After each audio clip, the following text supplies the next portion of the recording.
Hello, Internet. It is I, the Malik Aaron, and welcome back to Box Office Predictions. Today we're going to be talking about Joyride. So, as usual, we're going to be going over the pros and cons. So, let's get to it. Pros. The reviews for this movie are very, very good. Definitely a lot better than Insidious. um, its critic score is at 91% and its audience score is at 85%. Both of those are, well, critic score is really good, while the audience score could be better, but it's not too bad. Like, it's not fatal or anything. So, yeah, it seems like the critic score, audience score both seem good, although the cinema score is a slightly different story because it's a B minus, which isn't great for a movie like this.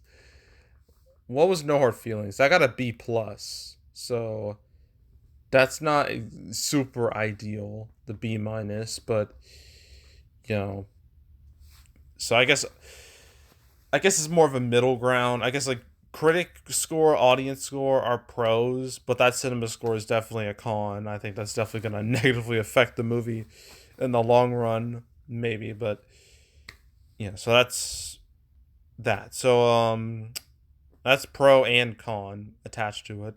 Another pro is that competition wise there's not much out there really, at least direct competition. Like the closest thing this movie has is No Hard Feelings, and that movie is gonna enter its third weekend, so it's pretty much old at this point.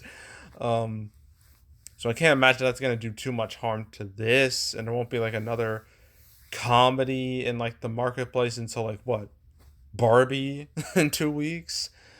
So yeah, not to mention like all the other movies out right now are either bombs or they're old.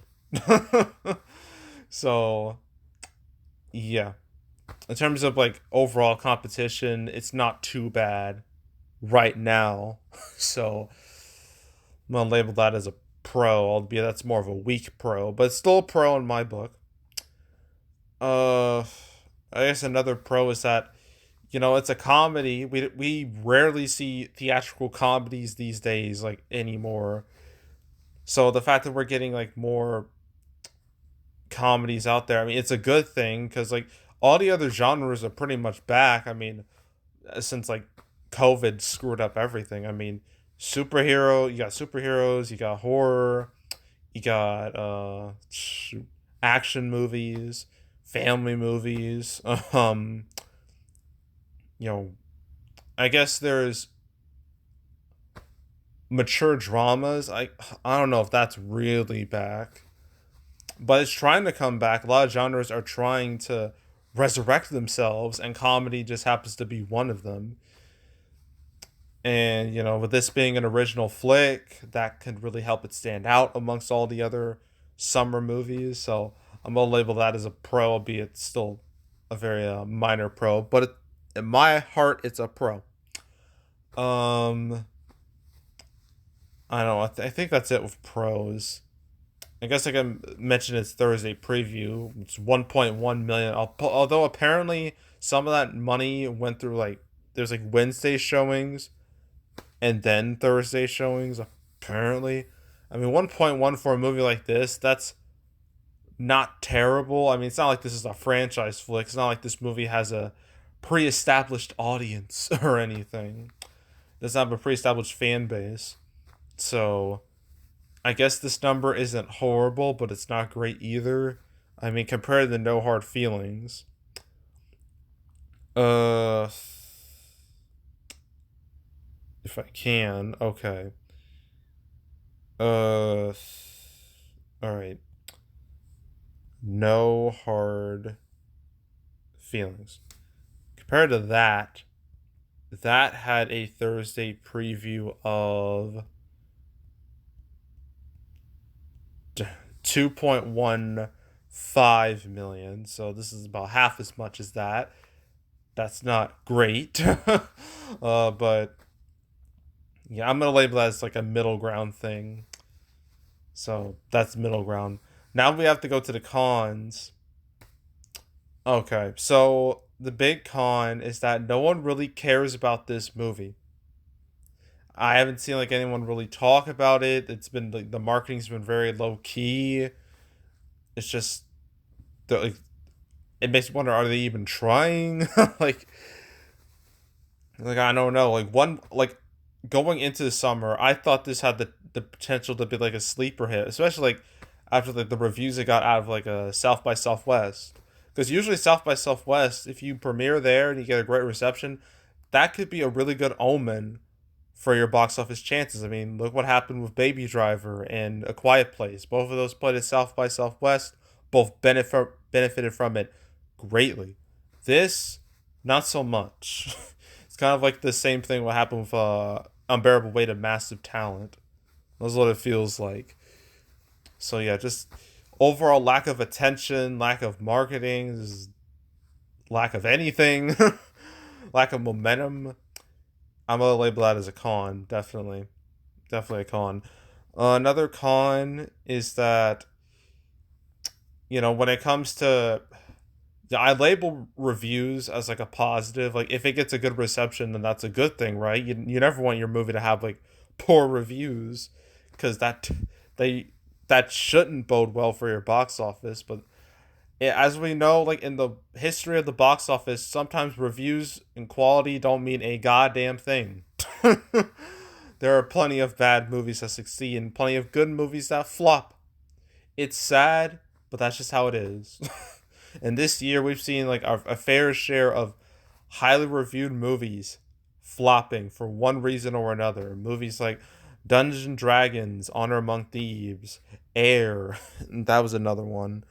Um, Trying to think, those are like the main two that come to mind when it comes to like tragic failures. Um, Trying to think. I guess there was The Covenant that was received well, and no one gave a damn about that movie. Um, Are You There, God? It's Me, Margaret. That completely tanked despite excellent reviews. Trying to think some other strong ones. I think that's really it as far as I know. I guess there's The Blackening that went nowhere fast. Um, I guess Ruby Gilman, that nah, reviews were like kind of mid for that. But yeah, like sometimes like quality, you can't just rely on solely quality. You need like something else. You need like something that'll pull the audience in. At least No Hard Feelings had a somewhat interesting premise that pulled some people in. This really doesn't have that. It's just, oh look, another like ride along esque movie where comedy where a bunch of friends get into wacky shenanigans like it's The Hangover or something. like like this doesn't feel like that fresh in the grand scheme of things. It doesn't feel that different. It doesn't really feel theatrical in the slightest. Like you literally could have put this on streaming and there would be like no difference in how it probably would have been better on streaming, to be honest. It feels more like fit for that than on the big screen, but whatever. Point is, quality, you can't rely on just quality anymore. You need something else, and this movie doesn't have something else. So label that as a con, just the fact that you can't rely on quality, on solely quality. So that's a con. Another con is that next 2 weeks are going to be very rough for all these movies pretty much that are out right now. You got Mission Impossible Dead Reckoning Part 1 coming out Wednesday. Has a lot of momentum right now. I thought that momentum might grow as the days go on. And that could be a smash hit. If it's not, I'm going to be very sad. And then after that, you got Barbie and Oppenheimer, which are expected to do really well. Those three movies are going to wreck every other movie out there. So, yeah, dealing with all of that, that's a con. A huge con. And I guess another con is that comedies in general, like R-rated comedies, what happened to this genre? Like a decade ago, it was like the highest of highs. Like it had so many hits, big hits. like like in 2013, you had a movie like The Heat. which did really, really well. And then like now it's just nothing. It's like I don't know. I don't know. Maybe it's because comedies have just not been as good in recent years. Maybe it's because you could literally find the same amount of humor online for free. I don't know. But yeah, just like comedies in general have struggled, especially in the last few years, have been really struggling to come back. I mean, No Hard Feelings tried. It's doing okay-ish, but I wouldn't call it an undisputed hit or anything. So, yeah, comedy is still in a rough spot when it comes to box office. So, I'm labeling that as a con. Um, I think that's it. So, opening weekend. I really thought this would hit double digits. I don't think that's going to happen anymore. Judging by the early numbers I've seen, it's looking bleak, man. I think it's expected to reach like 5 to 6 million opening weekend, which would be rough. I don't think it will do that bad. Maybe not. I don't know. I'm gonna say 5 to 7 million. A bit more of a wider range. 5 to 7 million opening weekend. It's total. It could have good legs, or it could get completely snuffed out by Mission Possible and Barbie and Oppenheimer. um, because obviously those movies are going to be taking away all the screens from all the other movies. Um, I don't know about legs. I'm gonna say 20 million, maybe like more or less 20 million. I'm just gonna stick with that, and that's it. That's it for the weekend. Yeah, pretty dry weekend if you ask me. I mean, the biggest hit is gonna be Insidious: The Red Door, but that's like the biggest thing. Well, I guess besides A Sound of Freedom, which is expected to make like another 15 million this weekend. Which, so at least you have like those two bits of positive news in a very depressed market. But yeah, yeah, it's really slow. And like compared to last year, we had Thor: Love and Thunder. So man, the comparison of this weekend to the same weekend last year is gonna look rough. But there is good news. Last year with Thor Ragnarok, not Thor Ragnarok, Thor: Love and Thunder, when that came out, like that whole weekend, that was not only the peak of summer, that was the peak of the whole year. After that, the summer box office slid down a very steep hill, and it was rough. Thankfully, this year, like the later part of summer is a lot stronger, and that strength is going to start with Mission Possible: Dead Reckoning Part One. I feel like that's gonna get the box office out of its funk that it's currently in, because that's is expected to be a hit, and I think it could really overperform. Maybe it can pull a Top Gun Maverick. I'm kind of hoping it will. But yeah, I'm going to be talking about that on Wednesday because it's opening on Wednesday. It's one of those rare movies, just like Mario. So stay tuned for that video in like the next few days. And I guess there's Psycho-Pass Providence. I'm not sure if I'll cover that. I might not. I guess I'll figure it out next week. Then after that, you got Barbie and Oppenheimer, the battle of the summer right here. And then you got Haunted Mansion and Talk to Me. I'm not sure about the first Slam Dunk. I'm not sure if I'm going to talk about that.